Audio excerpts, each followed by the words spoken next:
Viewers, இப்ப அடுத்த கதைக்கு நீங்க ரெடி ஆயிட்டீங்களா? எல்லாமே த்ரில்லர் ஜானர்ல கேட்டுட்டு அடுத்ததா நீங்கள் காதல் வயப்படுறதுக்கு இப்போ ஒரு கதை சொல்ல போறோம். எஸ், கௌதம் கருணாநிதி அவரின் படைப்பில் காதலின் உயர்நிலை கொண்ட ஜனனி தான் அடுத்த கதை. நான் உங்கள் ஆர்ஜே அம்ரிதா. கதைக்கு போலாமா? சீரான வேகத்தில் வந்து கொண்டிருந்த ரயில் பொம்மிடி ரயில்வே ஸ்டேஷனில் நின்றது. உட்கார்ந்த நிலையில் உறங்கிக் கொண்டிருந்த பாலமுருகன் சட்டென்று விழித்துக் கொண்டார். ஐயா, ஏதாவது வேணுங்களா? அருகில் அமர்ந்திருந்த வசந்த் கேட்டான். வேண்டாம் என்று தலையசைத்தார். வசந்த், ஐயா, இது என்ன ஸ்டேஷன்? பொம்மிடி ஐயா. அடுத்து என்ன ஸ்டேஷன் வரும்? சேலம், அப்புறம் ஈரோடு.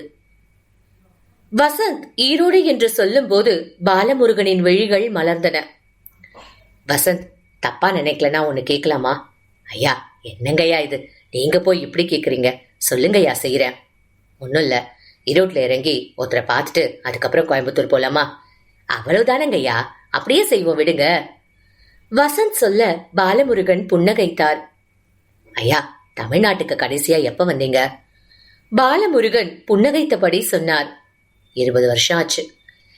இத்தனை வருஷம் டெல்லியில இருந்துட்டே எழுந்தினீங்களா ஐயா? ஆமா. சாப்பாடு எடுத்து வைக்கட்டுமா ஐயா? வேண்டாம், நான் அப்புறம் சாப்பிட்றேன், பசி இல்ல. சரிங்க ஐயா. வசந்த் மௌனமானான். பாலமுருகன் ஜன்னல் வழியே வேடிக்கை பார்த்தபடி வந்தார். பாலமுருகன் இன்றைய தேதியில் தமிழ்நாட்டின் புகழ்பெற்ற எழுத்தாளர். எது எழுதினாலும் பதிப்பிக்க பதிப்புக்கத்தார் போட்டி போடுவர். மக்கள் அவர் புத்தகங்களை முன்பதிவு செய்து வாங்குவர். எங்கு சென்றாலும் ஐயா ஐயா என்று சுற்றி கொள்ளும் கூட்டம் அவரை இயல்பாய் இருக்க விடாது. கூட்டம் அவரை எவ்வளவுதான் தொல்லை செய்தாலும் அவர் புன்னகை முகம் என்றும் மாறாது இருக்கும். 20 வருடங்களுக்கு முன்பே போய் டெல்லியில் செட்டில் ஆகிவிட்டார். பலமுறை பல விழாக்களுக்கு தமிழ்நாட்டில் தேதி கேட்டும் வரமுறுத்த பாலமுருகன் வசந்த் வந்து தங்கள் கல்லூரியில் பட்டம் பெற்றும் விழாவிற்கு சிறப்பு விருந்தினராக வந்து சிறப்புரையாற்ற வேண்டும், மாணவ மாணவிகளுக்கு வாழ்க்கையில் கடைபிடிக்க வேண்டியது என்ன என்று அவரின் அனுபவத்தை பகிர்ந்து கொள்ள வேண்டும் என்று வேண்டுகோள் விடுத்த போது மறுப்பின்றி ஒத்துக்கொண்டார். அது இன்றும் மனைவி கமலத்தால் ஏற்கொள்ள முடியவில்லை. எத்தனையோ பெரிய ஆளுங்க கூப்பிட்டும் தமிழ்நாட்டுக்கு போகாது நீங்க ஒரு காலேஜ் ஸ்டூடெண்ட் கூப்பிட்டான்னு சரின்னு சொல்லிட்டீங்க, என்ன காரணம்? கமலம் பலமுறை கேட்டும் புன்னகையை மட்டுமே பதிலாக சொன்னார் பாலமுருகன். அவர் ஒத்துக்கொண்டார் என்பதை நம்ப முடியாத நிலையில் இருந்த வசந்த் அலைபேசியில் தன் கல்லூரி நண்பர்கள் அனைவருக்கும் போன் செய்து மகிழ்ச்சியை பரிமாறிக்கொண்டான். வசந்த் MBA முதல் பருவத்தில் இருக்கிறான். நல்ல உயரம், மாநிலம், எவரிடமும் திடமாய் பேசி காரியத்தை சாதித்துக் கொள்ளும் திறமை, இதெல்லாம் அவனுக்கு பிளஸ் பாயிண்ட். ரயில் காவிரி பாலத்தில் மீது போக பாலமுருகன் சின்ன குழந்தை போல காவிரி ஆற்றை கண்கள் விரிய வேடிக்கை பார்த்தார். ஐயா, ஈரோடு வந்துடுச்சு. வசந்த் சொல்ல அவருக்குள் ஒரு பரபரப்பு ஓடியது. எழ முயன்றார். இன்னும் ஸ்டேஷன் வரலங்கய்யா, உட்காருங்க. வசந்துக்கு அவரின் செயல்பாடுகளை பார்த்து ஆச்சரியம். எண்ணற்றோரை தன் எழுத்தால் கட்டி வைத்திருப்பவராயிவர். அதிர்ந்து பேசாத தன்மை, பணிவான குணம், எதையும் அனுமதி கேட்கும் மனப்பான்மை வசந்த் மனதில் பாலமுருகன் மேல் மரியாதை கூடியது. ரயில் ஈரோடு ரயில் நிலையத்தின் பிளாட்பாரத்தில் நுழைந்து தன் மூச்சை நிறுத்திக் கொண்டது. வாங்கய்யா, இறங்கலாம் சொன்ன வசந்த் அவர் பேக்கை எடுக்க முயல அவர் அனுமதிக்கவில்லை. இருக்கட்டும் தம்பி, நான் தூக்கிக்கிறேன். சரிங்கய்யா. தம்பி, உன்னோட காலேஜ் எந்த ஏரியால இருக்கு? மருதமலைக்கு போற ரோடுங்க இருக்குயா. நாம திரும்ப வந்து கோயம்புத்தூருக்கு ரயில் பிடிக்கணுமா இல்ல பஸ்ல போலாமா? நீங்க ஈரோட்ல இறங்குறது காலேஜ்ல சொல்லிட்டேயா. அவங்க நீங்க இங்க இருந்து வர்றதுக்கு காரை அரேஞ்ச் பண்ணிருக்காங்க ஐயா. எதுக்கு தம்பி வீணா அவங்கள சிரமப்படுத்திக்கிட்டு? ஐயா, சொன்னா தப்பா நினைக்காதீங்க, அங்க எல்லாரும் ரொம்ப சந்தோஷமா இருக்காங்க. நீங்க எப்ப வருவீங்கன்னு யாருமே சிரமமா எடுக்கலையா. வசந்த் சொல்ல பாலமுருகன் மௌனமாய் புன்னகைத்தார். இங்க எங்கயா போகணும்? வசந்த் கேட்க அவர் ஒன்றும் சொல்லவில்லை. ஆட்டோ பிடித்தார், ஏறிக்கொண்டார். வசந்த் ஒன்றும் கேட்காமல் ஏறிக்கொண்டான். எங்க சார் போகணும்? போக்குவரத்து நகர் போங்க. ஆட்டோ காளைமாட்டு சிலையை தாண்டி ரயில்வே நுழைப்பாலம் வழியாக சென்றது. கொல்லம்பாளையம் ரயில்வே காலனி நகரவை மேல்நிலை பள்ளியை கடக்கையில் பாலமுருகன் வசந்திடம் புன்னகையுடன் சொன்னார். தம்பி, இதுதான் நான் படிச்ச ஸ்கூல். ஒரு நிமிடம் கண்கள் மூடி நீண்ட பெருமூச்சு விட்டார். கொல்லம்பாளையம் பைபாஸ் வழியாக சோலாரை அடைந்த ஆட்டோ போக்குவரத்து நகர் செல்லும் பாதையில் பிரிந்தது. 5 நிமிடங்களில் போக்குவரத்து நகர் வந்துவிட, இங்க எங்க சார்? டிரைவர் கேட்டார். வசந்த் இறங்கிக் கொண்டான். பாலமுருகன் இறங்கினார். டிரைவர், கொஞ்சம் வெயிட் பண்ணுங்க, ஒரு 1/4 மணி நேரத்துல நான் திரும்பி வருவேன் சொன்ன பாலமுருகன் டிரைவர் பதிலுக்கு எதிர்பார்க்காமல் நடக்க தொடங்கினார். ஒரு கணம் திகைத்த வசந்த் என்ன செய்வது என்று யோசித்து அவர் பின்னால் வேகமாக ஓடினான். 5 நிமிட நடையில் ஒரு வீடும் அதை ஒட்டிய தோட்டமும் வர பாலமுருகன் முகம் பரவசமானது. குமார்! வெளியே நின்றபடி கத்தினார். உள்ளே இருந்து ஒரு இளைஞன் வெளியே வந்தான். யாருங்க? குமார். சாரி, அப்பா ஊருக்கு போயிருக்காரு. அவன் சொல்ல பாலமுருகன் ஏமாற்றமாக உணர்ந்தார். நீங்க? அந்த இளைஞன் யோசித்தான். ரைட்டர் பாலமுருகன் சார் தானே நீங்க? கேட்டவன் அவரின் பதிலுக்கு காத்திராமல், உள்ள வாங்க சார், அப்பாக்கு போன் பண்ணட்டுமா சார்? அவன் டோனி மாறி இருந்தது. அதெல்லாம் வேணாப்பா, இங்க என் பக்கத்துல வந்து உட்காரு. அவன் மலர்ந்த முகத்துடன் அருகில் வந்து அமர ஒன்றும் சொல்லாமல் அவனையே பார்த்தார் பாலமுருகன். அவர் நெஞ்சம் நிறைந்திருந்தது. நானும் உன்னோட அப்பாவும் ரொம்ப சிநேகிதர்கள். இன்னொரு நாள் எப்ப வரும்னு எனக்கே தெரியாது. அப்படி அந்த இன்னொரு நாள் என்னோட லைஃப்ல அமைஞ்சா உங்க அப்பா இருக்கும்போது நான் திரும்ப வருவேன்பா. பாலமுருகன் சொல்ல அந்த இளைஞன் நெகிழ்ந்தான். அம்மா சமாதி? பாலமுருகன் இழுக்க, தோட்டத்துல தான் சார் இருக்கு. பாலமுருகன் எழுந்தார். அந்த இளைஞன் முன்னால் நடக்க பாலமுருகனும் வசந்தும் அவனை பின்தொடர்ந்தார்கள். தோட்டத்தில் மலர்ந்த மலர்களில் கொஞ்சம் பறித்தார் பாலமுருகன். அந்த இளைஞன் அவன் அன்னை சமாதி முன் நிற்க பாலமுருகன் ஒன்றும் பேசாமல் 2 கைகளையும் கூப்பியபடி கண்கள் மூடி அமைதியாக நின்றார். நீண்ட பெருமூச்சு ஒன்றை விட்டவர் தன் கையில் இருந்த மலர்களை சமாதியின் மேல் வைத்தார். கிளம்பினார். அப்பா வந்தா நான் வந்துட்டு போனதா சொல்லுப்பா.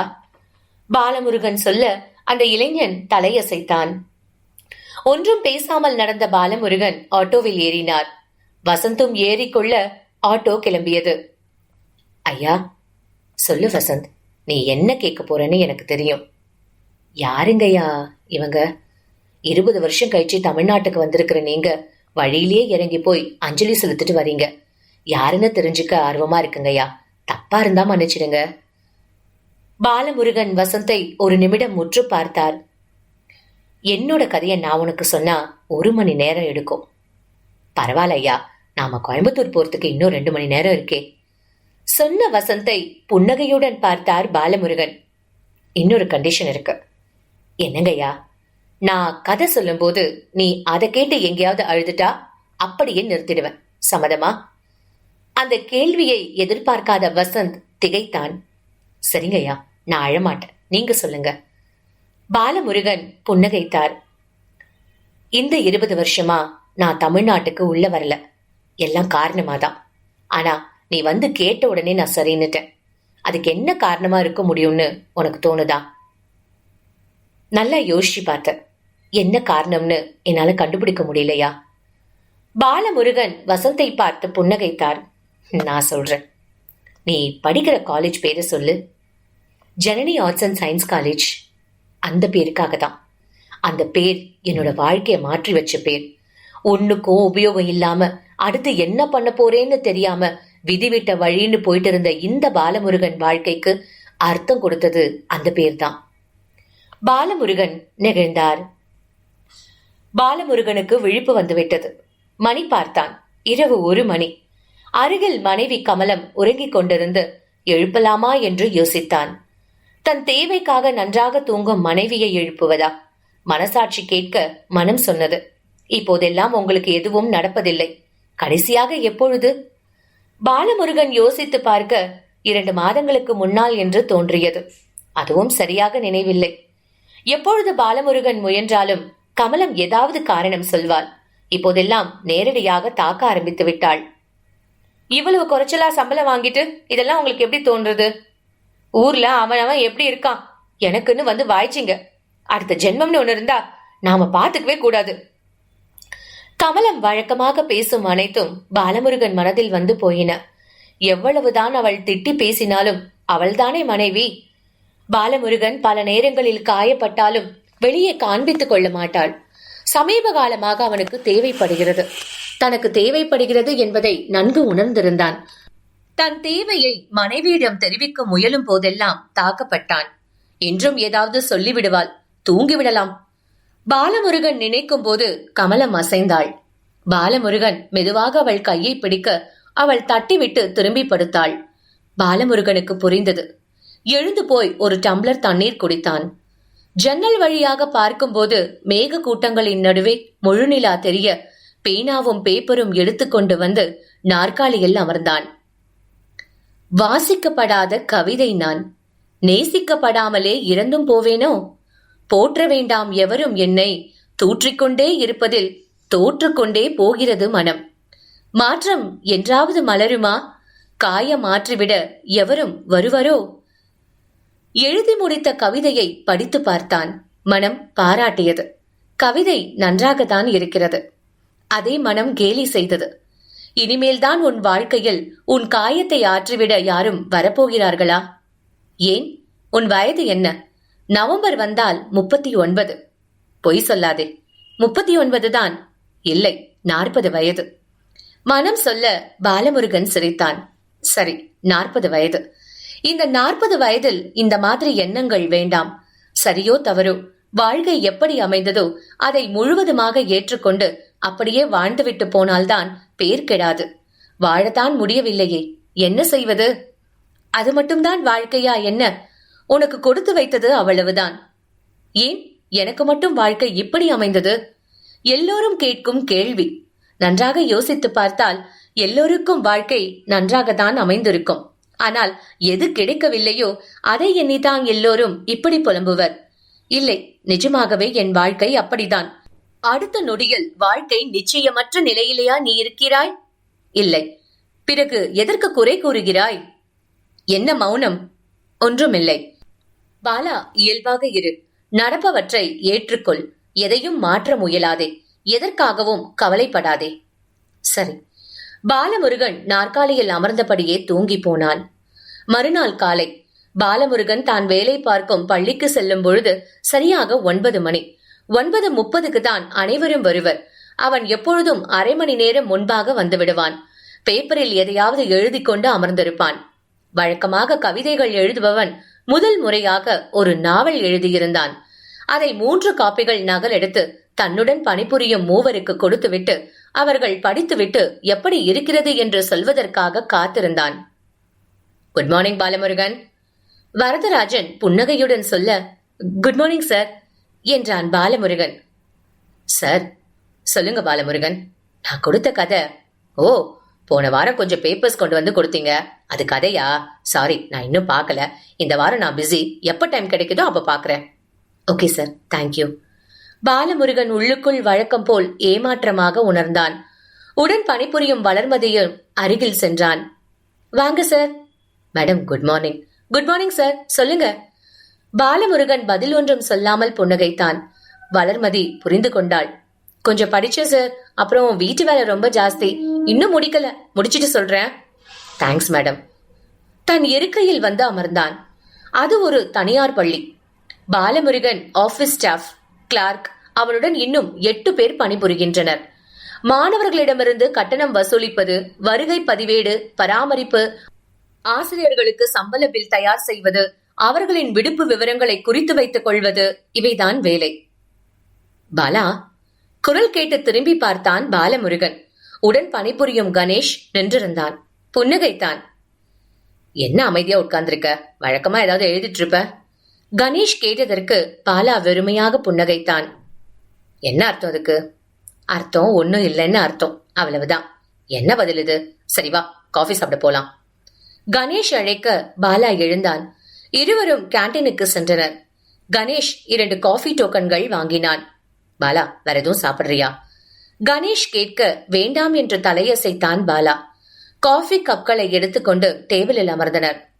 பாலா, சொல்லு கணேஷ். என்ன காலையிலேயே விரக்தி? ஒன்னும் இல்லப்பா. சந்தோஷமா இரு, எப்பவுமே ஸ்மைல் இருக்கணும் முகத்துல. சரி கணேஷ், நீ சொல்ற சரி, ஆனா சரி இல்லையே. சொன்ன கணேஷ் சிரிடா என்றான். பாலாவிற்கு கணேஷ் சொன்ன விதம் சிரிப்பை வரவழைக்க சிரித்தான். சிரித்தபடியே யதார்த்தமாக வாசலை பார்த்தவன் பார்வையில் அவள் பட்டாள். மாநிறம், வட்டமுகம், குழந்தை முகத்தில் நிரந்தரமாய் ஒட்டியிருந்த புன்னகை. பார்த்த மாத்திரத்தில் அந்த முகம் பாலாவின் மனதில் தங்கியது. என்ன பாலா அப்படி பாக்குற? கணேஷ் கேட்க, இல்ல யாருன்னு பார்த்தேன், புதுசா இருக்காங்களே, இது வரைக்கும் பாக்கலன்னு. புதுசா ஜாயின் பண்ணிருக்காங்க, டீச்சர், வயது 26, வீடு சம்பத் நகர். கணேஷ் சொல்ல பாலமுருகன் வாயை பிளந்தான். அடப்பாவி, எப்படி அவ்வளவு சீக்கிரம் கலெக்ட் பண்ணிட்ட? ஹலோ, அந்த ஜாப் அப்ளிகேஷன் ஃபைல் பாக்குறதே நான் தான்ப்பா. கணேஷ் சிரிக்க பாலாவும் சிரித்தான். எல்லாம் சொல்லிட்டா, பேர் மட்டும் சொல்லலையே. கரெக்ட், அவங்க பேரு ஜனனி. பாலமுருகன் தன் வேலையில் மும்முரமாக மூழ்கி இருக்க, சார் என்ற குரல் அவன் கவனத்தை கலைத்தது. நிமிர்ந்து பார்த்தான். ஜனனி நின்றிருந்தாள், புன்னகைத்தாள். பாலமுருகன் ஒரு கணம் சுவாசிக்க மறுத்தான். சார், மீண்டும் ஜனனி கூப்பிட தன்னிலைக்கு வந்தவன், எஸ் மேடம், சொல்லுங்க என்றான். அடுத்த வாரம் நான் 2 நாள் லீவு. ஜனனி சொல்ல பாலமுருகன் கேட்டான். பிரின்சிபல் சாங்ஷன் பண்ணிட்டாரா? இல்ல, டேபிள்ல வச்சிருக்கேன். சார் சேம்பர்ல இல்ல. சரி மேடம், சார் வந்தா நான் சொல்லிடுறேன். எதுக்காக லீவ் என்று கேட்க நினைத்தான். ஆனால் கேட்டால் தவறாகிவிடும் என்று அந்த கேள்வியை தவிர்த்தான். தேங்க்யூ சார் சொல்லிவிட்டு திரும்பிய ஜனனி மீண்டும் அவனை அழைத்தாள். சார். சொல்லுங்க மேடம். நாவல் சூப்பரா இருக்கு சார். ஜனனி சொல்ல பாலமுருகன் தன் தலையில் பனிக்கட்டி பொழிவது போல் உணர்ந்தான். ஒரு நிமிடம் அவனுக்கு எதுவும் பேச தோன்றவில்லை. முதன்முறையாக அவன் வாழ்க்கையில் அவனை பாராட்டி பேசும் ஒருவரை பார்த்ததில் பேச மறந்து போய் ஜனனியை பார்த்தான். Sir, are you okay? தன் உணர்வுகளை சிரமப்பட்டு கட்டுப்படுத்திக் கொண்டு, எஸ் மேடம் என்றான். Thank you so much madam. நான் என்ன பெருசா சொல்லிட்டேன், தேங்க்ஸ் எல்லாம் சொல்றீங்க? நீங்க சொன்னது சாதாரண வார்த்தையா இருக்கலாம், எனக்கு ரொம்ப நாளா நான் கேட்க ஆசைப்பட்ட வார்த்தை. யாராச்சும் சொல்ல மாட்டாங்களா, யாராச்சும் என் கதையை படிக்க மாட்டாங்களான்னு எத்தனையோ நாள் நினைச்சிருக்கேன். நீங்க இப்ப சொன்ன வார்த்தை எவ்வளவு சந்தோஷம் கொடுத்திருக்குன்னு எப்படி சொல்றதுன்னு எனக்கு தெரியல மேடம். It's okay, be cool. Janani புன்னகைத்தாள். மேடம், எஸ், உங்ககிட்ட என்னோட கதை எப்படி வந்துச்சு? வளர்மதிக்காவும் நானும் ஒன்னாதான் போவோம். பாலமுருகனுக்கு புரிந்தது. Thanks madam. பாலமுருகன் சொல்ல தலையசைத்த ஜனனி புன்னகைத்தபடி சென்று விட்டாள். என்ன பாலா, ரொம்ப சந்தோஷமா இருக்க? நடந்தவற்றையெல்லாம் கவனித்துக் கொண்டிருந்த கணேஷ் பாலாவிடம் புன்னகைத்தபடி கேட்டான். என்னோட நாவல் நல்லா இருக்குன்னு சொல்லிட்டு போனாங்க. ஒருவேளை படிச்சிருக்க மாட்டாங்கன்னு நினைக்கிறேன். படிச்சிருந்தா அந்த மாதிரி சொல்ல முடியாது தானே? கணேஷ் சிரிக்க பாலா முறைத்தான். ஓகே ஓகே பாலா, காமெடிக்கு சொன்னேன். கணேஷ், நான் இன்னைக்கு ரொம்ப சந்தோஷமா இருக்கேன். எது வேணாலும் கேளு. இதே மாதிரி எப்பவும் சந்தோஷமா இரு, அது போதும். இல்ல, நான் உனக்கு ஏதாவது வாங்கி தரணும் போல இருக்கு. பாலா சொல்ல கணேஷ் சிரித்தான்.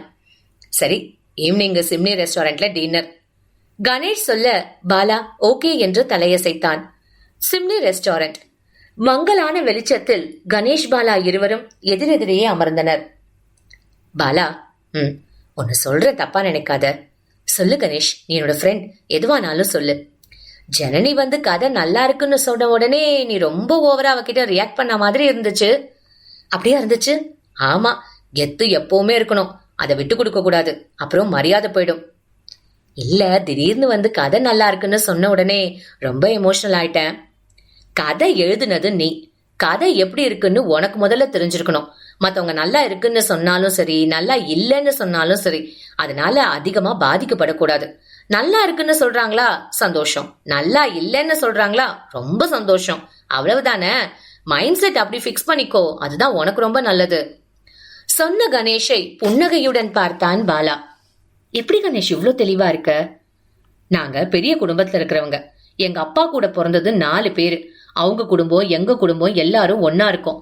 சொந்த பந்தம் நம்மள சுத்தி நிறைய பேர் இருந்தா அவங்களே வாழ்க்கைக்கு தேவையான பாடத்தை கத்து கொடுத்துடுவாங்க. கணேஷ் சிரித்தபடி சொல்ல பாலா புன்னகைத்தான். பாலா அன்று பள்ளிக்கு சீக்கிரமே வந்துவிட்டான். ஜனனி 2 நாட்கள் லீவு முடிந்து இன்று வரவேண்டிய நாள்.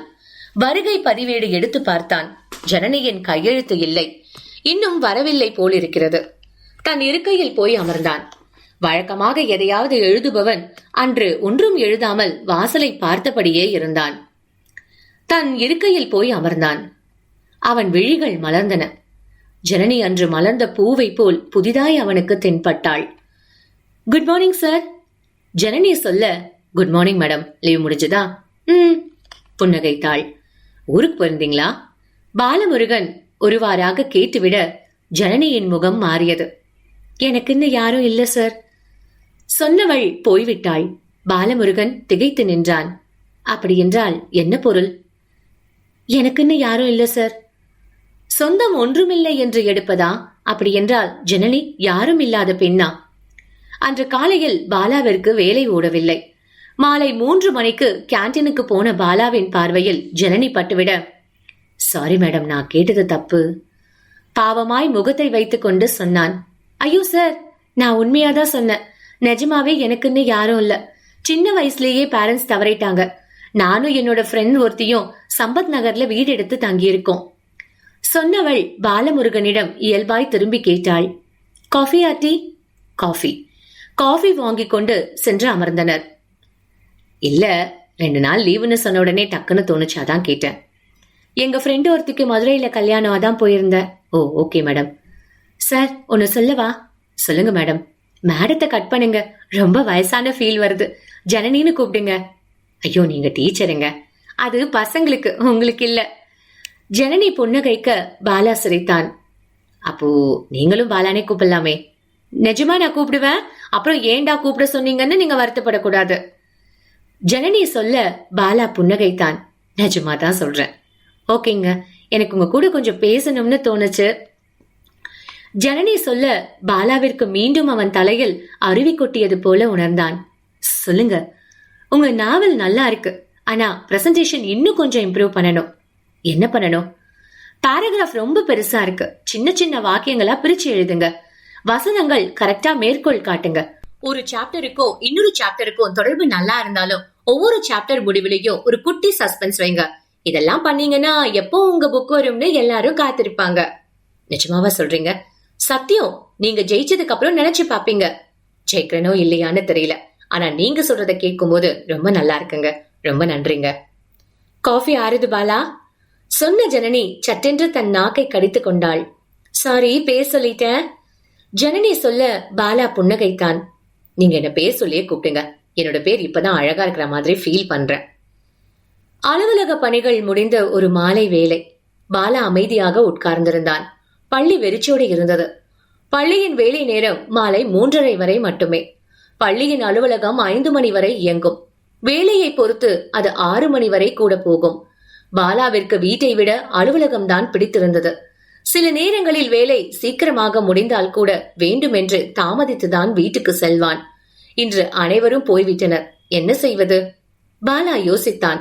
தினமும் உறங்குவதற்கு சிரமப்பட வேண்டியிருக்கிறது. கணேஷிடம் ஒரு நாள் ஜாடமாடையாக தெரிவிக்க அவன் புரிந்து கொண்டான். தெரிஞ்ச இடம் இருக்கு போலாமா? ஒரு நாள் அவன் கேட்க பாலா எக்கச்சக்கமாய் அதிர்ந்தான். ஏய், அது வேண்டாம், எனக்கு பிடிக்கல. என்ன தப்பு? அப்படி இருக்கிற ஒவ்வொருத்தரோட சூழ்நிலையும் சரியா இருந்தா அவங்க அப்படி இருக்க மாட்டாங்க. அவங்களோட சூழ்நிலையை நம்ம பயன்படுத்துகிறோம்னு மனசாட்சி குத்தும். மனசாட்சியை கொஞ்ச நேரம் கழட்டி வச்சிடு. கணேஷ், மேற்கொண்டு இதை பத்தி எதுவும் பேசாத, எனக்கு பிடிக்கல. பாலா சீரியஸாக சொல்ல கணேஷ் புரிந்து கொண்டான். சரி, வேற ஐடியா சொல்றேன், கேக்குறியா?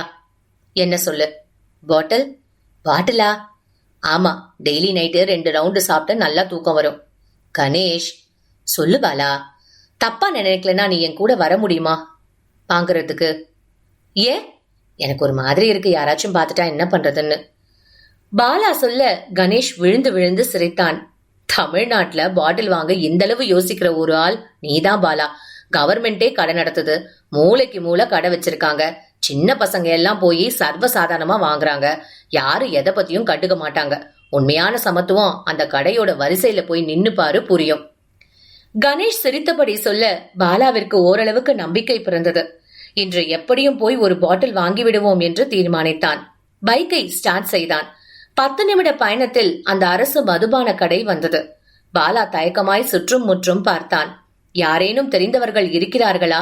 யாராவது திடீரென்று பார்த்து ஏதும் கேட்டால் என்ன செய்வது? மனதில் யோசித்தான். பைக்கை கடையை ஒட்டி நிறுத்த வேண்டாம் என்று முடிவு செய்து சற்று தள்ளி போய் நிறுத்தினான். மெதுவாய் வந்து வரிசையில் நின்று கொண்டான். ஏன் இந்த வரிசை வேகமாக நகர மாட்டேங்கிறது?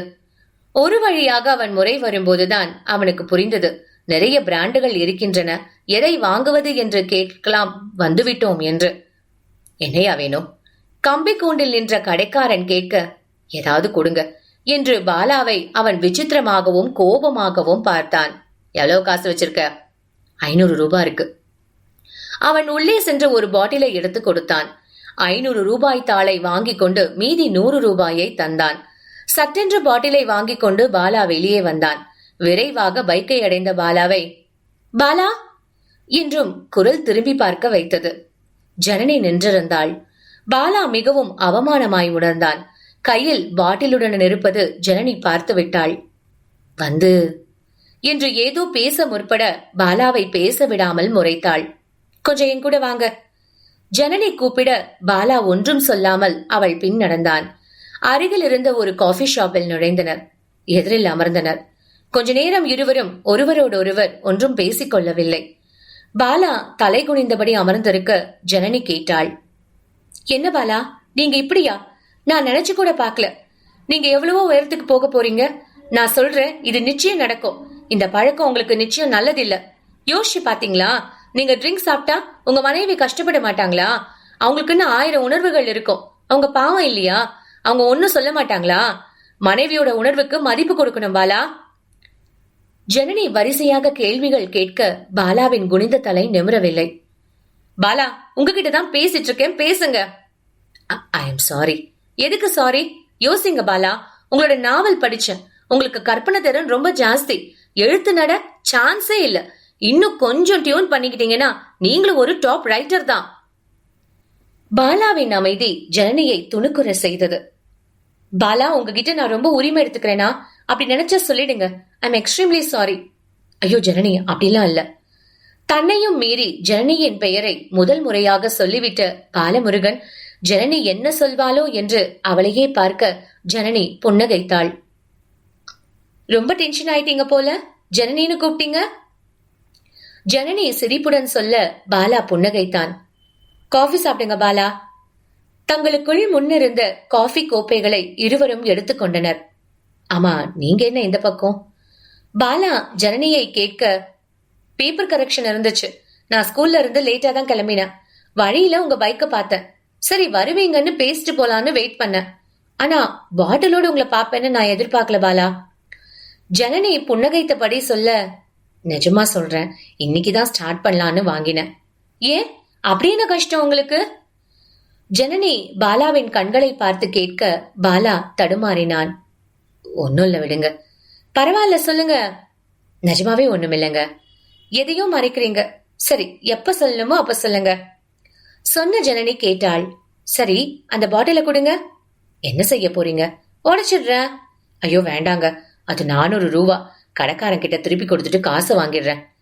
பாலா பாவமாய் சொல்ல ஜனனி விழுந்து விழுந்து சிரித்தாள். சிரிப்புடனே சொன்னாள், எனக்கு உங்களை ரொம்ப பிடிச்சிருக்கு பாலா. ஜனனி சட்டென்று உங்களை எனக்கு ரொம்ப பிடிச்சிருக்கு பாலா என்று சொல்ல பாலா திகைத்து போய் அவளையே பார்த்தான். பிறகு தன்னைத்தானே சமாதானப்படுத்திக் கொண்டான்.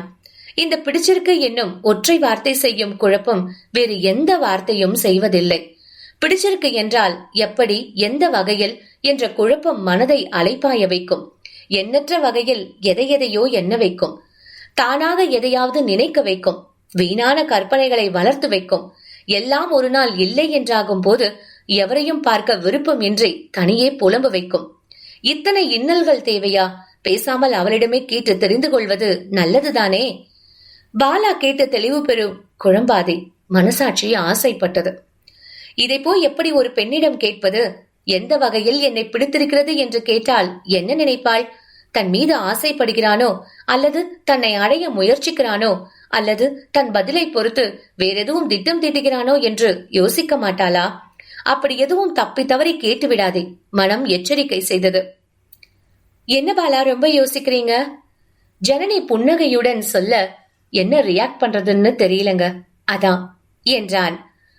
உண்மையை சொன்னான். ஜனனி அவனையே பார்த்தாள், புன்னகைத்தாள். உங்ககிட்ட ரொம்ப பிடிச்சது என்ன தெரியுமா பாலா?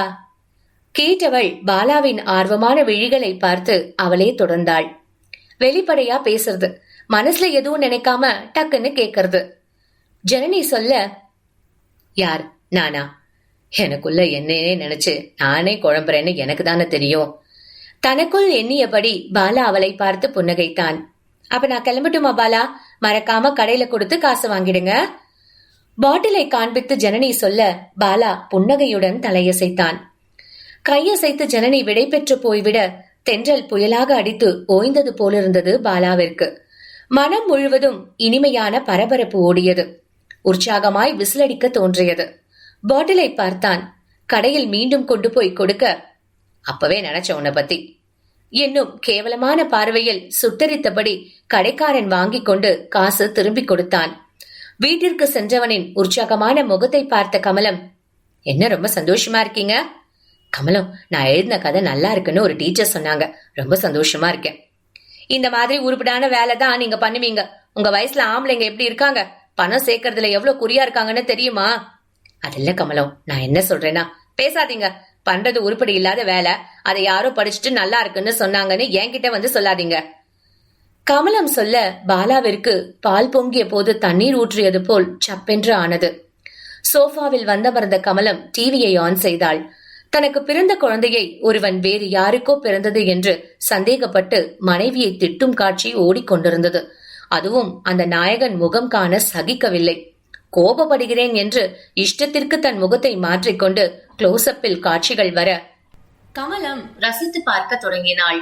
பாலமுருகன் மெதுவாய் எழுந்து பால்கனிக்கு வந்து நின்றான். ஜனனியின் நினைவுக்கு வந்தது. உங்களை எனக்கு ரொம்ப பிடிச்சிருக்கு பாலா.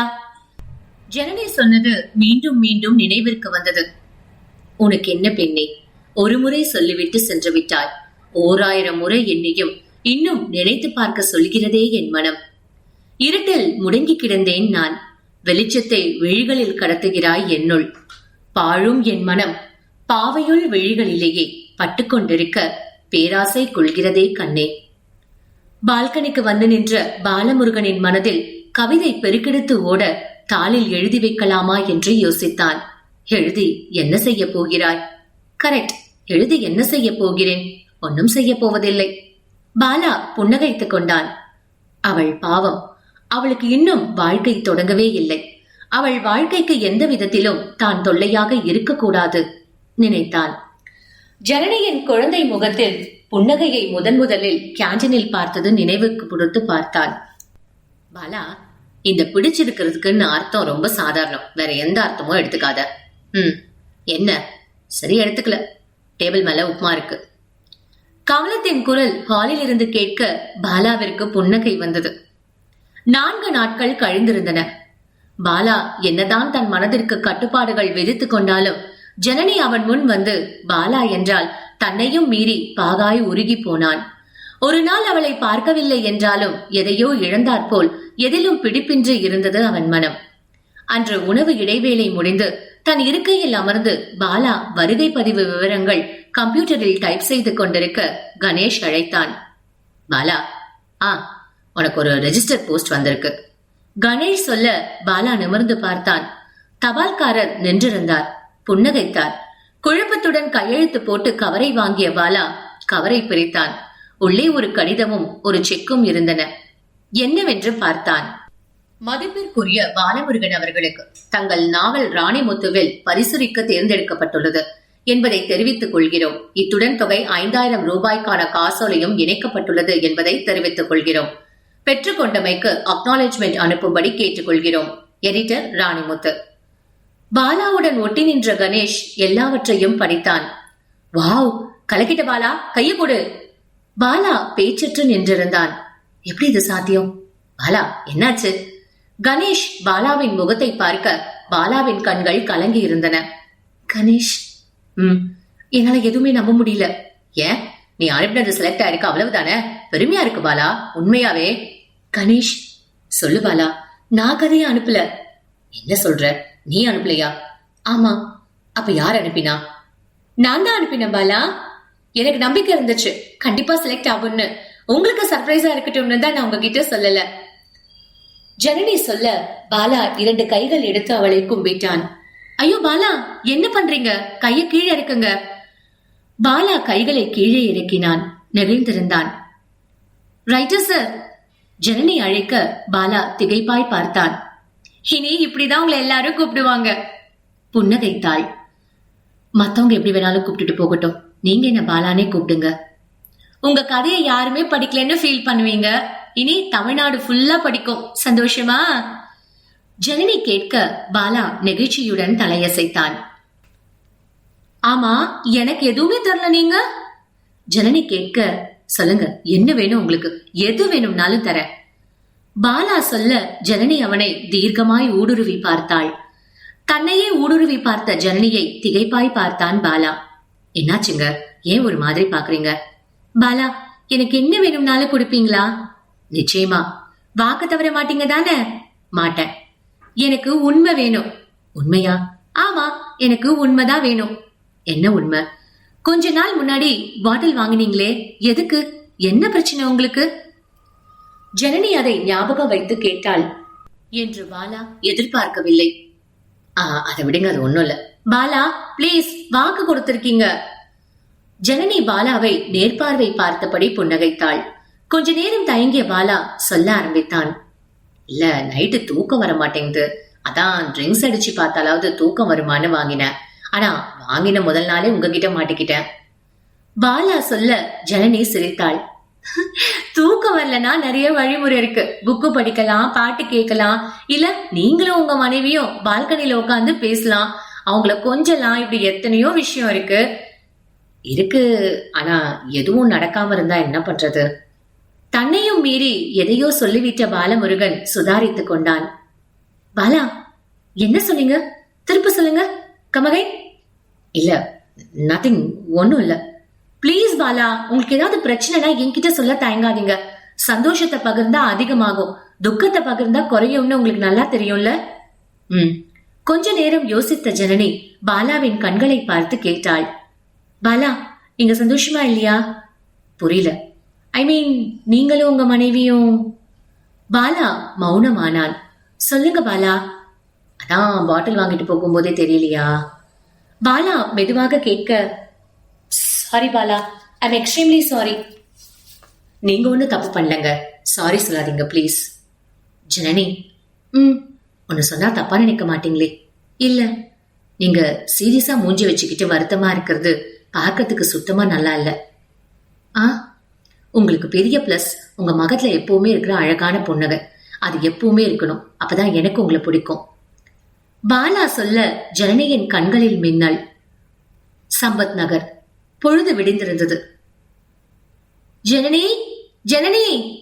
உடன் தங்கியிருக்கும் தோழி கயல்விழி ஜனனியை எழுப்பினாள். என்ன கயல்? ஜனனி தூக்க கலக்கத்துடன் கேட்க, பால் வாங்கிட்டு வர்றது இன்னைக்கு உன்னோட முறை, எழுந்து போய் வாங்கிட்டு வா.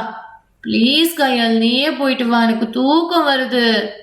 முடியாது, போன வாரம் ஃபுல்லா நான் தான் வாங்கினேன். இப்ப நீ படுக்கையில இருந்து எழுந்திருக்கலனா தண்ணி கொண்டு வந்து உன் மூஞ்சில அடிப்பேன். கயல்விழி சொல்ல ஜனனி போர்வையை விலக்கி கயலை பார்த்து சிரித்தாள். அவள் சிரிப்பை பார்த்த கயலின் கோபம் மறைந்தது. அருகில் வந்து ஜனனியை பார்த்தாள். சரி தூங்கு, நானே போய் வாங்கிட்டு வரேன். சொன்ன கயலை பார்த்து சிரித்த ஜனனி, தெரியும் நீ வழிக்கு வருவேன்னு. அது என்னமோ தெரியலடி, உன் மேல எவ்வளவு கோவம் இருந்தாலும் நீ சிரிச்சா டக்குன்னு மனசு அப்படியே மாறிடுது ஜனனி. கயல் சொல்ல ஜனனிக்கு பாலாவின் நினைவு வந்தது. உங்களுக்கு பெரிய பிளஸ் உங்க முகத்துல எப்பவுமே இருக்கிற அழகான புன்னகை, அது எப்பவுமே இருக்கணும். பாலா, நீங்க உண்மையிலேயே ரொம்ப ஜென்டில்மேன். இது வரைக்கும் எத்தனையோ முறை பேசியிருக்கோம், ஒரு முறை கூட தப்பா பார்த்ததில்லை. நீங்க ரொம்பவும் மரியாதையா தன்மையா பேசுறீங்க. நான் சொன்னேன்னு பாட்டில திருப்பி கொடுத்திருக்கீங்க. எவ்வளவு டேலண்ட் உங்களுக்கு! 100 பக்க நாவல 3 நாள்ல எழுதுறீங்க. படிச்சு பார்த்தா ஒவ்வொரு கேரக்டரும் கூட நின்று பேசுற மாதிரி இருக்கு. நீங்க கண்டிப்பா ரொம்ப உயரத்துக்கு போவீங்க. உங்களோட வெளிப்படையான பேச்சும் அப்பாவித்தனமும் என்ன உங்க பக்கம் முழுசையா இழுக்க வந்துருச்சு பாலா. வீட்டுல பிரச்சனை சந்தோஷமா இல்லைன்னு நீங்க சொல்லும் போது உங்களை எழுதி என் மடியில போட்டுக்கணும்னு தோணுச்சு. உங்க தலைமுடிய கோதி விட்டு பாலா உங்களுக்காக நான் இருக்கேனேன்னு கத்தணும்னு தோணுச்சு. எனக்கே தெரியாம எனக்கு உங்களை ரொம்ப பிடிச்சு போச்சு பாலா. என்னைக்காவது என்னோட மனசு உங்களுக்கு புரியும். புரியலனாலும் பரவாயில்ல, உங்க கூட தான் நான் இருப்பேன், எப்பவும் உங்களுக்கு ஒரு சிநேகிதியா. ஜனனி தனக்குள் புன்னகைத்துக் கொண்டாள். என்னடி ஆச்சு, நீயே சிரிக்கிற? கயல்வழி கேட்க, ஒன்னும் இல்ல கயல். சொன்னபடி ஜனனி கயலை அணைத்துக் கொண்டாள். ஏய், என்னடி ஆச்சு உனக்கு? விடுடி. என்ன விடமாட்டேன், நீ என்னோட உயிர் தோழி. ஜனனி புன்னகையுடன் சொல்ல, அப்படியா? அப்ப உயிர் தோழிக்கு காஃபி வேணும், போய் பால் வாங்கிட்டு வந்து காஃபி போட்டு கொடுப்போ. கயல்விழி சிறுத்தபடி கூற ஜனனி சுடிதார் அணிந்து கொண்டு கிளம்பினாள். பூத்திற்கு சென்று வரிசையில் நின்று பாக்கெட் பால் வாங்கிக் கொண்டு திரும்புகையில் அவன் எதிர்பட்டான். ஜனனியை பார்த்து புன்னகைக்க முயன்றான். ஜனனி அவனை கண்டுகொள்ளாமல் விறுவிறுவென்று நடந்தாள். அவன் அவள் பின்னால் ஓடி வந்தான். ஜனனி, ஒரு நிமிஷம் நில்லு பிளீஸ். ஜனனி நிற்கவில்லை, நடையை தொடர்ந்தாள். அவன் கூட நடந்தபடியே பேச தொடங்கினான். எனக்கு ஒரு பதில் சொல்லு ஜனனி, எனக்கு ரொம்ப கஷ்டமா இருக்கு, நீ இல்லாம என்னால இருக்க முடியாது. அவன் மூச்சு விடாமல் மனப்பாடம் செய்தது போல் எல்லாவற்றையும் ஒப்பிக்க ஜனனி அவனை அலட்சியப்படுத்தபடியே நடந்தாள். நான் செத்துடுவேன் ஜனனி, கண்டிப்பா செத்துடுவேன். அவன் சத்தம் போட ஜனனி நின்றான். எதுக்காக சாகுன அருண்? அவனிடம் கேட்டாள். அவன் மிகவும் மகிழ்ச்சி அடைந்து அவளையே பார்த்தான். எனக்கு உன்னை ரொம்ப பிடிக்கும், நீ இல்லாத வாழ்க்கை எனக்கு தேவையில்ல, அதான். அசிங்கமா இல்லையா அருண்? நீ முதல் முறையா உன் காதல சொல்லும் போதே எனக்கு உன் மேல எந்த ஈடுபாடும் இல்லைன்னு சொல்லிட்டேன். அதுக்கப்புறமும் விடாம நான் எங்கெங்க போறேனோ அங்கெல்லாம் நீயும் வந்து நிக்கிற, மூஞ்சிய பாவமா வச்சுட்டு பாக்குற. இப்படி எல்லாம் பண்ணா உன் மேல எனக்கு லவ் வரும்னு நினைக்கிறியா? பரிதாபம் தான் வருது. லவ்ங்கிறது வேற, அது உன் மேல என்னைக்கும் எனக்கு வராது. என் பின்னால சுத்துறது எனக்கு டார்ச்சரா இருக்கு, ஒரு மாதிரி அன்ஈஸியா இருக்கு. பிளீஸ் புரிஞ்சுக்கோ. பிளீஸ் அப்படி சொல்லாத ஜனனி, நீ இல்லன்னா நான் செத்துடுவேன். முட்டாள் மாதிரி பேசாத அருண், நீ படிச்சிருக்க, ஒரு நல்ல வேலையில இருக்க. லவ்னா என்னன்னு புரியல உனக்கு. செத்துடுவேன்னு சொல்லி பயமுறுத்தினா காதல் வரும்னு நினைக்கிறியா அருண்? நெவர். ஜனனி பிளீஸ், நான் உன்கிட்ட சொல்ல வேண்டியதெல்லாம் சொல்லிட்டேன். இதுக்கப்புறம் நீ சாக ஆசைப்பட்ட அது உன்னோட விருப்பம். அப்படி செத்துதான் போவேன்னு நீ அடம் பிடிச்சா அது உன்னோட விருப்பம். நான் ஒன்னும் தடை சொல்ல போறது இல்ல, உன் மனசு சொல்றபடி நீ செய். சொன்ன ஜனனி அங்கிருந்து போய்விட அவளையே முறைத்தபடி அங்கேயே நின்றான் அருண். சில வாரங்கள் கடந்த நிலையில் பாலா ஜனனி அவர்களுக்கான அன்பு மேலும் வலுப்பெற்றிருந்தது. அவர்கள் அறிவிக்காமலே ஒருவரை ஒருவர் உணர்ந்திருந்தனர். பாலாவின் மனசாட்சி மட்டும் அவ்வப்பொழுது கேள்வி கேட்கும், உன் சுயநலத்திற்காக ஒரு சின்ன பொண்ணோட வாழ்க்கையை வீண் பண்ணாத. மன போராட்டம் தொடர்ந்த நிலையில் ஜனனியுடன் பழகுவதையும் தொடர்ந்து கொண்டுதான் இருந்தான்.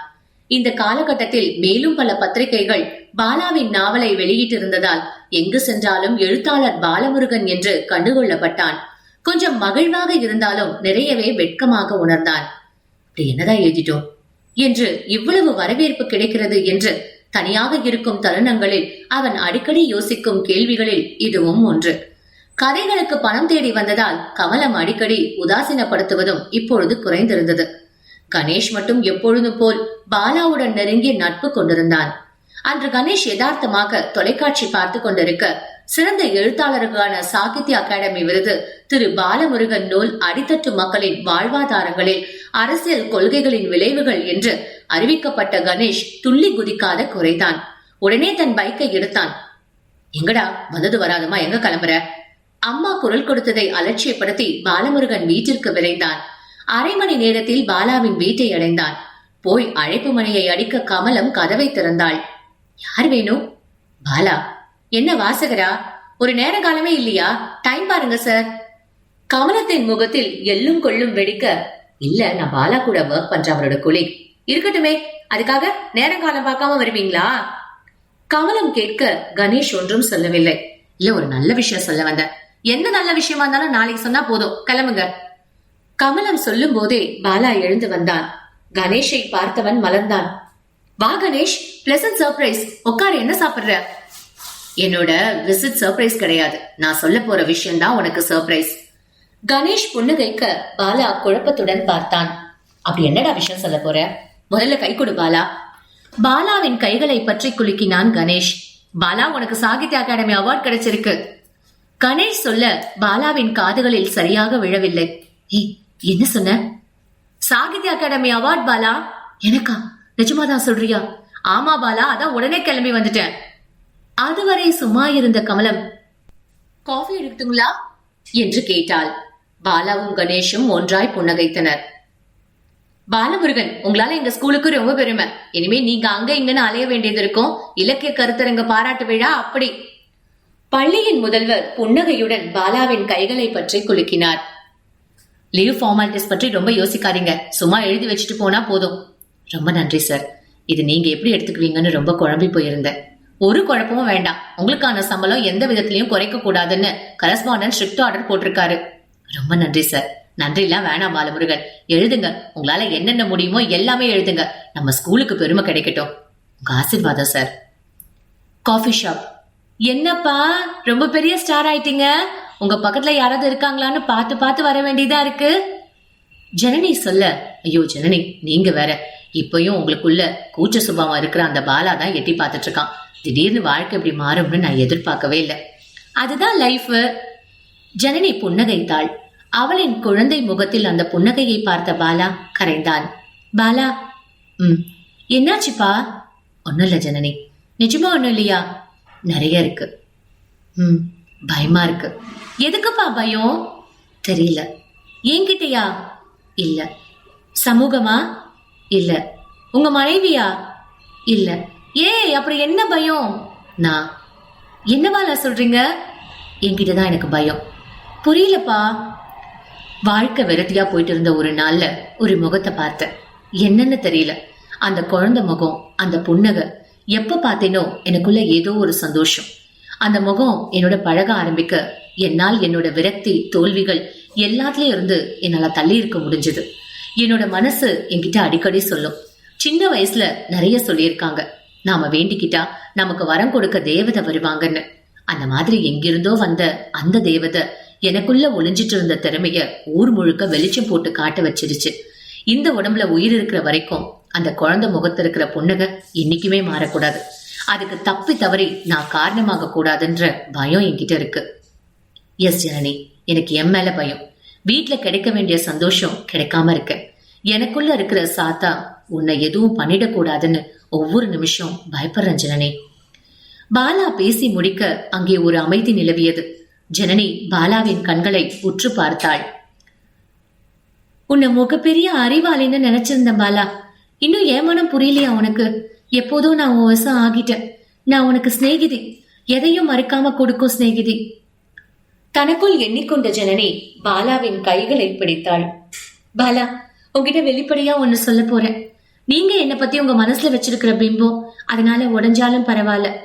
உங்களுக்கு என்கிட்ட எந்த தயக்கமும் வேண்டாம். உங்களுக்கு நான் எப்ப வேணும்னு தோணுதோ அப்போ என்னை கூப்பிட்டுன்னு நீங்க இங்க கஷ்டப்பட வேண்டாம். என்னோட மொபைலுக்கு ஒரே ஒரு ரிங் கொடுங்க போதும். என்ன நான் உங்களுக்கு கொடுக்க ரொம்ப சந்தோஷமா இருக்கேன் பாலா. ஜனனி சொன்ன பிறகு இருவரும் நீண்ட நேரம் எதுவும் பேசாமல் ஒருவரை ஒருவர் பார்த்தபடி அமர்ந்திருந்தனர். தன் கைகளை பிடித்திருந்த ஜனனியின் கைகளிலிருந்து பாலா தன் கரங்களை விடுவித்துக் கொள்ளவில்லை. அதே நேரம் ஜனனியை பின்தொடர்ந்து வந்திருந்த அருண் அவர்களின் பார்வையில் படாதபடி இருவரையும் வன்மமாய் பார்த்தபடி சற்று தள்ளி அமர்ந்திருந்தான். கொஞ்ச நேரம் கழித்து ஜனனி விடை பெற்று போய்விட பாலா எழுந்தான். நேராக அருண் அமர்ந்திருந்த டேபிளுக்கு சென்றான். அதை எதிர்பார்க்காத அருண் திகைத்தான். புன்னகைத்த பாலா கேட்டான், யார் நீங்க? எதுக்காக எங்களை ஃபாலோ பண்றீங்க? அருண் கோபமாய் நிமிர்ந்தான். என்ன பிரச்சனை பண்ண வந்திருக்கியா? கேட்ட அருணின் கோபமான முகத்தை சாந்தமான விழிகளால் பார்த்தான் பாலா. இல்ல, பிரச்சனையை தீர்க்கலாம்னு வந்திருக்கேன். பாலா அமைதியாக பதில் சொல்ல அருணின் கோபம் சற்று தணிந்தது. அது உங்களால முடியாது. முதல்ல உன்னோட பிரச்சனை என்னன்னு சொல்லு, அதுக்கப்புறம் அதை என்னால தீர்க்க முடியுமா முடியாதான்னு நான் சொல்றேன். பாலா அவன் விழிகளை பார்க்க அருண் தலைகுனிந்தான். தலைகுனியாத, என்னை பார்த்து பேசு. உன்னோட பிரச்சனை என்ன? நான் ஜனனியை காதலிக்கிறேன். சரி, அது உன்னோட விருப்பம். ஆனா அதற்கு ஒத்துக்க மாட்டேங்கிற அவ. பாருப்பா, நான் 3வது மனுஷன். என்கிட்ட நீ காதலிக்கிற பொண்ணை பத்தி பேசும்போது மரியாதையா பேசணும். அதுதான் நாகரிகம். சாரி, சொல்லு. அவங்க ஒத்துக்க மாட்டேங்கிறாங்க. அது அவங்க விருப்பம். என்னால அவங்கள மறக்க முடியாது. யார் உன்னை அவங்கள மறக்க சொன்னாங்க? எனக்கு அவங்க வேணும். அவங்க உன்னை உணர்ச்சி இல்லாத பொம்மையா நீ வேணும்னு கேட்டா உடனே கிடைக்கிறதுக்கு? அவங்களுக்கு உணர்ச்சிகள் இருக்கு இல்லையா? அதை நீ மதிக்கணும். அதான உனக்கு நல்லது, உன் காதலுக்கும் பெருமை. பாலா அவன் கண்களை பார்த்து கேட்க, சார். அருண் அழைத்தான். அழ ஆரம்பித்தான். என்னால் அவ இல்லாம வாழ முடியாது சார். பாலா ஒன்றும் பேசாமல் கொஞ்ச நேரம் அவன் அழுவதையே உற்று பார்த்து கொண்டிருந்தான். அருண், உனக்கு நான் ஒண்ணு சொல்லட்டுமா? சொல்லுங்க சார். பின்னாடி கத்தியோ மிரட்டியோ யாரும் யாரையும் காதலிக்க வைக்க முடியாது சார். உங்க நேசத்தை நான் குறை சொல்லல. யார் வேணாலும் யார வேணாலும் நேசிக்கலாம், தப்பில்லை. ஆனா நாம நேசிக்கிறவங்க நம்மளை கட்டாயம் திருப்பி நேசிக்கணுன்ற எதிர்பார்க்கறது ரொம்ப தப்பு. சார், உங்களை விட வயசுல பெரிய ஆளுன்னா ஒரு அண்ணனா சொல்றேன், உங்களோட வேலையை மட்டும் பாருங்க. உங்களை பார்க்க விரும்பாத பொண்ணு முன்னாடி திரும்ப நின்று உங்க தன்மானத்தை இழக்காதீங்க. சார், உன் நல்லதுக்கு தான் சொன்னாரு. நான் சொன்னது புரிஞ்சா நீ ரொம்ப நல்லா இருப்ப. யோசிச்சு பாரு. இப்ப கிளம்பு. சார், நீ போலாம் அருண். மறுநாள் மாலை காஃபி ஷாப். என்னப்பா ஏதோ பேசணும்னு கூப்பிட்டு ரொம்ப நேரமா சைலண்டா உட்கார்ந்துருக்க? ஜனனி பாலாவை புன்னகையுடன் பார்க்க, ஜனனி, இப்ப நான் சொல்றதை கேட்டு நீ கவலைப்படக்கூடாது, சங்கடமாக கூடாது. பாலா சொல்ல ஜனனி சிரித்தாள். அப்படி என்ன சொல்ல போற? நேத்து நீ சொன்னது வீட்டுல போய் நல்லா யோசிச்சு பார்த்த. நீ சொன்ன வார்த்தையில உன்னோட களங்கமில்லாத அன்பு மட்டும்தான் எனக்கு தெரிஞ்சது. உண்மையா வேற எந்த பொண்ணு இப்படி சொல்வாங்களான்னு எனக்கு தெரியாது. அதே நேரத்துல எனக்கு பொறுப்புணர்ச்சி இருக்கு. இவ்வளவு பாசம் வச்சிருக்கிற பொண்ணை நான் எப்படி பாத்துக்கணும் யோசிச்சு பார்த்தேன். நான் உன்னை ஏத்துக்கிட்டா உனக்கு மனைவி ஸ்தானம் தர முடியாது. சமூக அந்தஸ்து உனக்கு கண்டிப்பா கிடைக்காது. நான் ரொம்ப மதிக்கிற பொண்ணு, உயிராக நேசிக்கிற பொண்ணு சமூகத்துல மதிப்பு இல்லாம இருக்கிறது, அதுவும் அதுக்கு காரணமே நான் தானே நினைக்கும் போது என்னால ஏத்துக்க முடியல. பாலா சொல்வது புரிந்தது போல் இருக்க ஜனனி திகைத்தாள். என்ன சொல்ற பாலா? என்ன மன்னிச்சிடு ஜனனி. ஒற்றை வார்த்தையில் பாலா சொல்ல ஜனனி பாலாவை பார்த்தாள். அப்போ என் கூட இனிமே பேசவே மாட்டியா? தயவு செஞ்சு என்ன கஷ்டப்படுத்தாத ஜனனி. நான் உன்னை ரொம்பவே நேசிக்கிறேன். என்னோட நேசம் உன்னை கௌரவப்படுத்தும், கண்டிப்பா கலங்கப்படுத்தாது. பிளீஸ் புரிஞ்சுக்கோ. ஜனனி ஒன்றும் சொல்லாமல் தலை குனிந்து அமர்ந்திருந்தாள். உன்கிட்ட இன்னொரு விஷயம் சொல்லணும். அது எப்படி சொல்றதுன்னு தெரியல. சொல்லு பாலா, இதுக்கு மேல வேற என்ன சொல்ல போற? அருண் ரொம்ப நல்லவன். பாலா அருணை பற்றி சொல்ல ஜனனி குழப்பமாய் பார்த்தாள். உனக்கு எப்படி தெரியும்? நம்மள 2 முறை ஃபாலோ பண்ணான். நேத்திக்கும் இங்க இருந்தா. நீ போனதுக்கு அப்புறம் அவனுக்கு அட்வைஸ் பண்ண. உனக்கு உயிருக்கு உயிரா லவ் பண்றானா. யாரு? அருண். அப்போ நீ பண்றதுக்கு பேர் என்ன பாலா? ஜனனி கேட்க பாலா நீண்ட பெருமூச்சு விட்டபடி மௌனமானார். சொல்லு பாலா, என்னமோ சொல்ல வந்த? அவன் உன்னை ரொம்ப பிடிச்சதால எல்லா இடத்துக்கும் வந்து நின்று இருக்கான். அவனுக்கு படிப்பு இருக்கு, நல்ல வேலை இருக்கு. எனக்கு என்னமோ உனக்கு சரியா மேட்ச்னு தோணுது ஜனனி. பாலா சொல்ல ஜனனி ஒன்றும் பேசவில்லை. கார் திருப்பூரை தாண்டியது. வசந்த் கதையில் மூழ்கி இருக்க பாலமுருகன் அழைத்தார். தம்பி. சொல்லுங்கய்யா. அந்த தண்ணி பாட்டில் கொடுங்க. வசந்த் வாட்டர் பாட்டிலை எடுத்து கொடுக்க பாலமுருகன் குடித்தார். கோயம்புத்தூர் வரத்துக்குள்ள கதை சொல்லி முடிக்கணும், அதான் கொஞ்சம் தண்ணி குடிச்சேன். பாலமுருகன் சிரித்தபடி சொன்னார். வசந்த் அவரையே பார்த்தான். என்னாச்சு தம்பி? அவங்களுக்கு கல்யாணம் ஆயிடுச்சா சார்? அந்த அருணை தான் கல்யாணம் பண்ணாங்களா? வசந்த் ஆர்வமாய் கேட்க அவனை புன்னகையுடன் பார்த்தார் பாலமுருகன். திருமண மண்டபம். பாலா கணேஷ் இருவரும் அருகருகில் அமர்ந்தனர். மணக்கோலத்தில் அருண்குமார் ஜனனி இருவரும் நின்றிருந்தனர். தான் மனதில் விரும்பியவளை மனம் முடித்த பூரிப்பில் இருந்தான் அருண். ஜனனி மௌனமாய் அனைவரையும் பார்த்தபடி நின்றாள். பாலா, வா போய் கிஃப்ட் கொடுத்துட்டு வருவோம். கணேஷ் அழைக்க பாலா எழுந்தான். இருவரும் மணமேடைக்கு அருகில் சென்றனர். ஜனனி பாலாவை வழக்கம் போல் ஊடுருவி பார்த்தாள். பாலா அருணின் கைகளை பற்றி குலுக்கினான். Wish you both happy married life. Bala சொல்ல அருண் ஜனனி இருவரும் புன்னகைத்தனர். பாலா கீழே வந்து அமரும் போது அவன் அலைபேசி மெசேஜ் டோன் வெளியிட்டது. எடுத்து பார்த்தான். ஜனனி. நீ சொன்னபடி அருணை நான் கல்யாணம் பண்ணிட்டேன். உனக்கு சந்தோஷம் தானே பாலா? விட்டுட்டு போயிருந்தா கூட வருத்தப்பட்டிருக்க மாட்டேன். விட்டு கொடுத்து போயிட்டே பாலா. ஜனனி. பாலா குறுஞ்செய்தியை படித்துவிட்டு ஒரு நிமிடம் கண்களை மூடிக்கொண்டான். பாலா, கணேஷ் அழைத்தான். போலாமா? ஆதரவாய் தோளை தொட்டான். இருவரும் எழுந்தனர். மண்டபத்தின் வாசலை அடையும் போது பாலா யதார்த்தமாய் திரும்பி பார்க்க ஜன்னையின் பார்வை பாலாவின் மீது இருந்ததை உணர்ந்தான். ஒரு பெருமூச்சு விட்டபடி வெளியேறினான். பாலமுருகன் சொல்ல வசந்த் அவரை பெருமையாக பார்த்தான். உங்களுக்கு கஷ்டமா இல்லையா போ? வசந்த் கேட்க பாலமுருகன் சிரித்தார். இல்லாம இருக்குமா? அவன் எனக்கு வரம் கொடுக்க இந்த பூமிக்கு வந்த தேவதை. என்னோட கல்யாணத்துக்கு முன்னாடி நான் அவளை பார்த்திருந்தா இந்த உலகத்திலேயே அதிக சந்தோஷமா இருக்கிற ஆள் நானாதான் இருந்திருப்பேன். என் விதி அப்படி பரவாயில்லை. அதுக்கப்புறம் நீங்க 2 பேரும் பார்த்துக்கிட்டது இல்லையா சார்? உண்டு. அவ வீட்டுக்கு போயிருக்கேன். ஒரே ஒரு முறை அவளுக்கு பையன் பிறந்தான். அருண் ஃபோன் பண்ணான். என்னோட தேவதையோட குழந்தை எப்படி இருக்கும்னு பாக்குறதுக்கு ஆர்வம். அப்போ டெல்லி தமிழ் சங்கத்துல எனக்கு ஒரு பாராட்டு விழா நிகழ்ச்சி. அவங்க கிட்ட சொல்லிட்டு ரயில் ஏறிட்டேன். 3 நாள் ரயில நிம்மதியா இருக்க முடியல. எப்போ ஊருக்கு போவேன், எப்போ குழந்தைய பாப்பேன்னு இருந்துச்சு. ஐயோ, இப்ப நினைச்சு கூட ஒரு மாதிரியா இருக்கு தம்பி. பாலமுருகன் கண்களை மூடிக்கொண்டார். பெருமூச்சு விட்டார். ஊருக்கு போய் இறங்கின உடனே அவன் வீட்டுக்கு ஓடின. டிரைவர் சார், கொஞ்சம் வேகமா போப்பா. Yes sir. ஈரோடு ரயில்வே ஸ்டேஷனில் இறங்கியிருந்த பாலா டாக்ஸி பிடித்திருந்தான். டாக்ஸி 1/4 மணி நேரத்தில் சோலார் தாண்டியது. போக்குவரத்து நகரை அடைந்த டாக்ஸி இடதுபுறம் திரும்பியது. போதும்பா, இங்கே நிறுத்திக்கோ. பாலா இறங்கினான். கையில் பிறந்த குழந்தைக்கு தேவையான அனைத்தும் பரிசாய் வாங்கியிருந்தான். இதயம் அதிகமாய் துடித்தது. யாரோ ஒரு வயதான அம்மாள் வெளியே வந்து எட்டி பார்த்தார். பாலாவை பார்த்தவுடன் ஓடி வந்தாள். வாங்க சார், நீங்க ரைட்டர் பாலா சார் தானே? ஆமாங்க. ஐயோ, இவ்ளோ சிம்பிளா இருக்கீங்களே, என்னால நம்பவே முடியலையே. நான் உங்களை தான் பாக்குறேனா? பாலா புன்னகைத்தான்.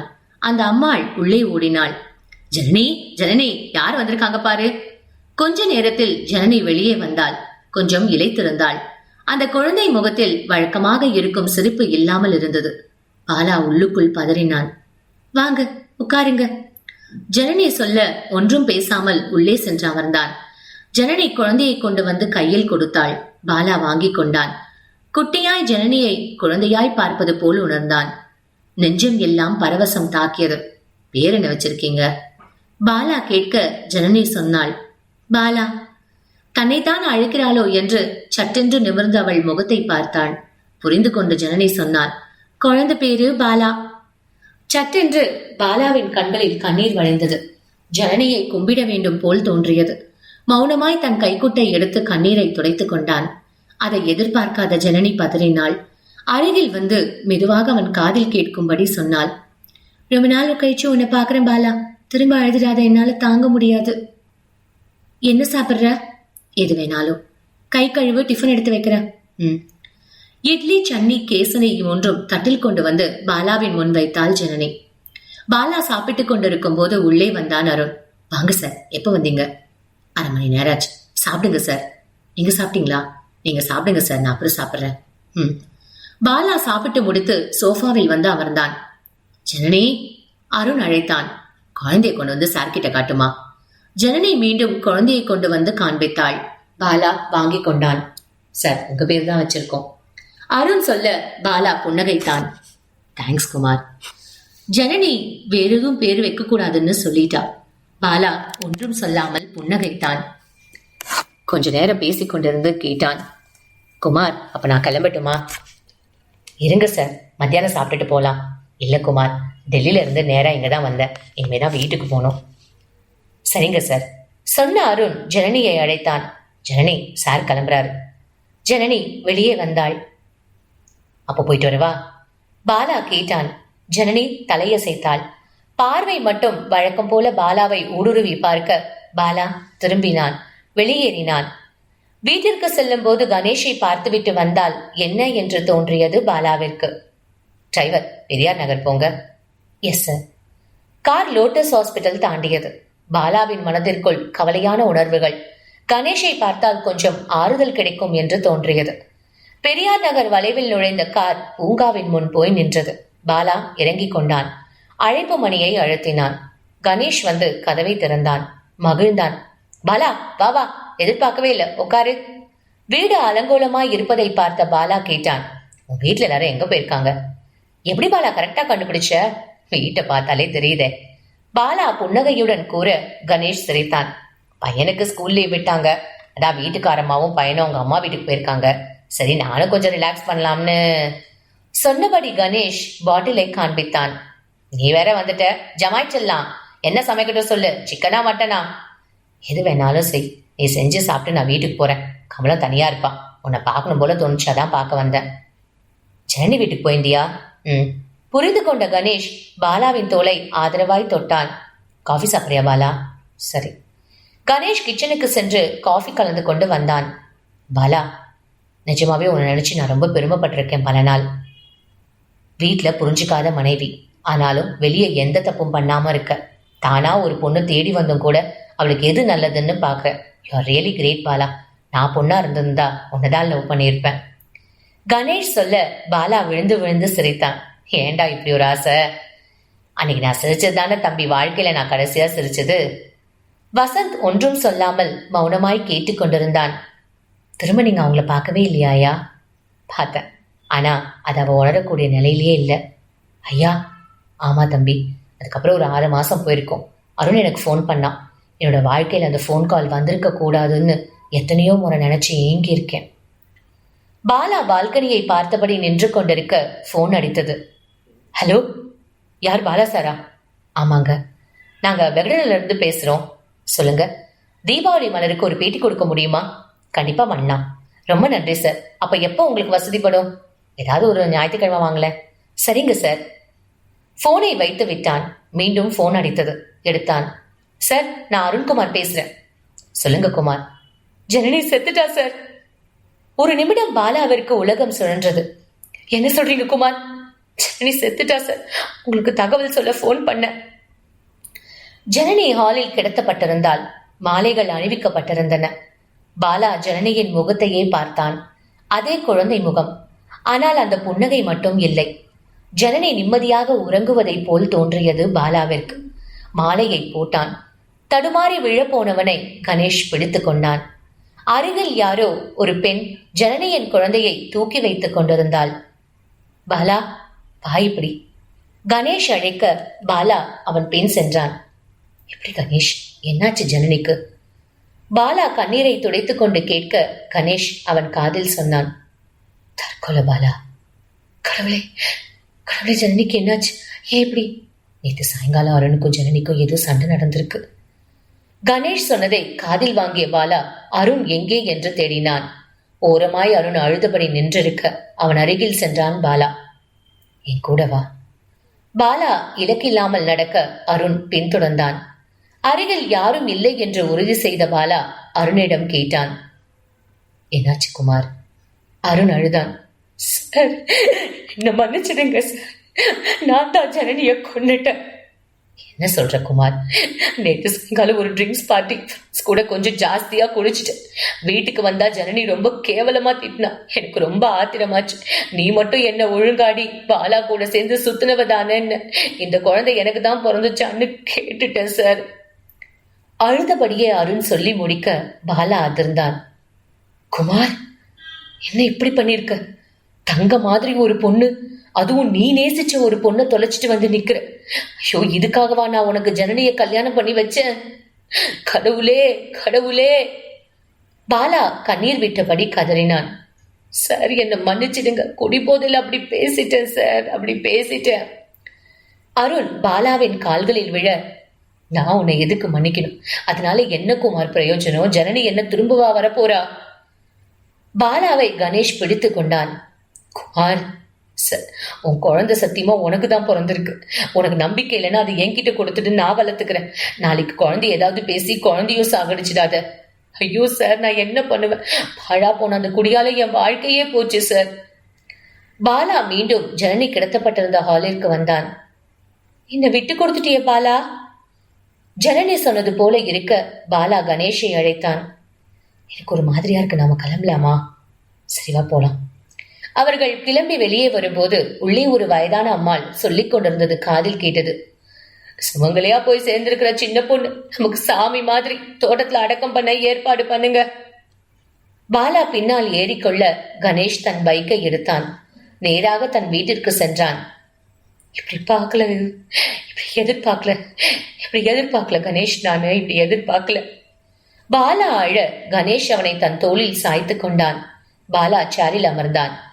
கணேஷ் பாட்டிலிருந்து கொஞ்சம் பிராந்தியை ஒரு கிளாஸில் ஊற்றி பாலாவின் முன் வைத்தான். குடி பாலா, இப்ப இது உனக்கு தேவை.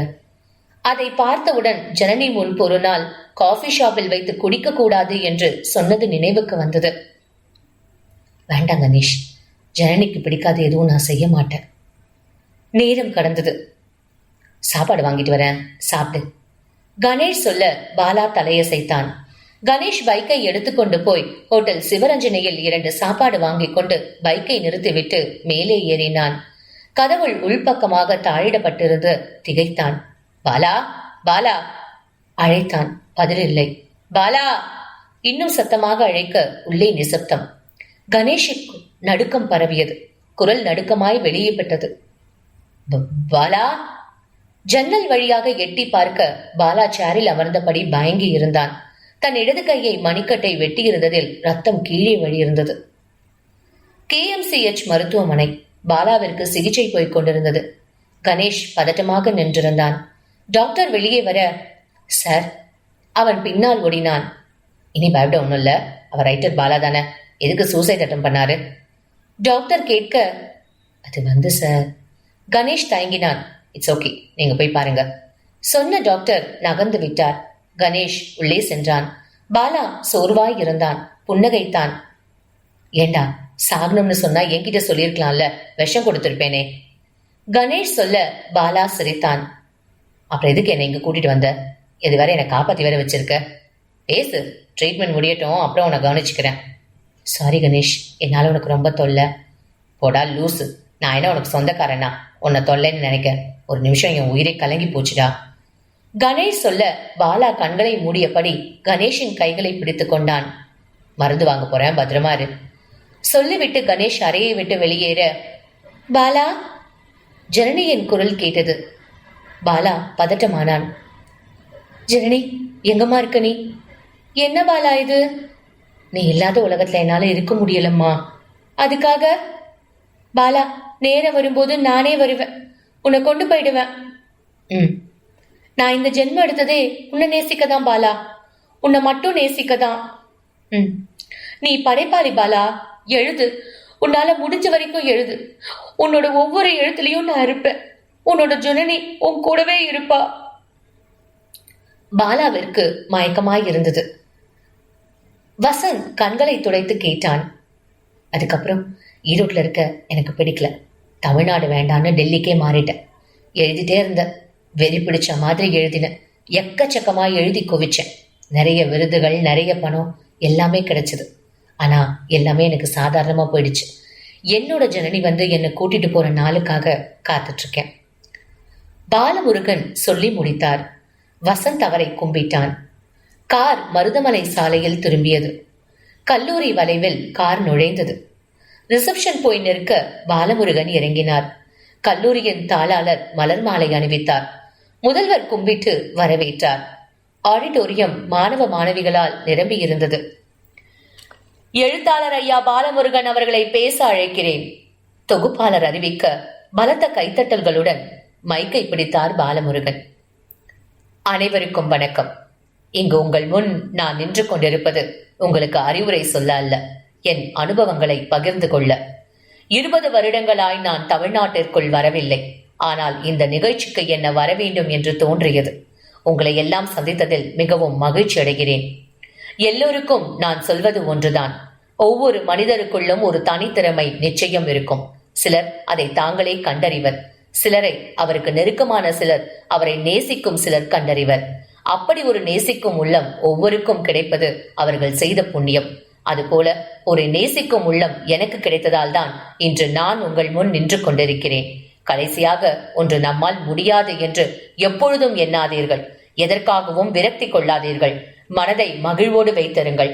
அதுவே எந்த நோயையும் வரவிடாது, உங்களை ஆரோக்கியமாக வைத்திருக்கும். இன்று எல்லோர் முகங்களிலும் சிரிப்பை பார்க்கிறேன் நான்.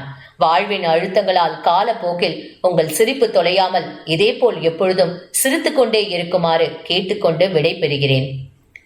பாலமுருகன் தன் பேச்சை முடிக்கும் போது நெஞ்சில் சுருக்கென்ற வலி ஏற்பட்டது. பாலா, ஜனனியின் குரல் காதில் கேட்க பாலா பரவசமடைந்தார். ரொம்ப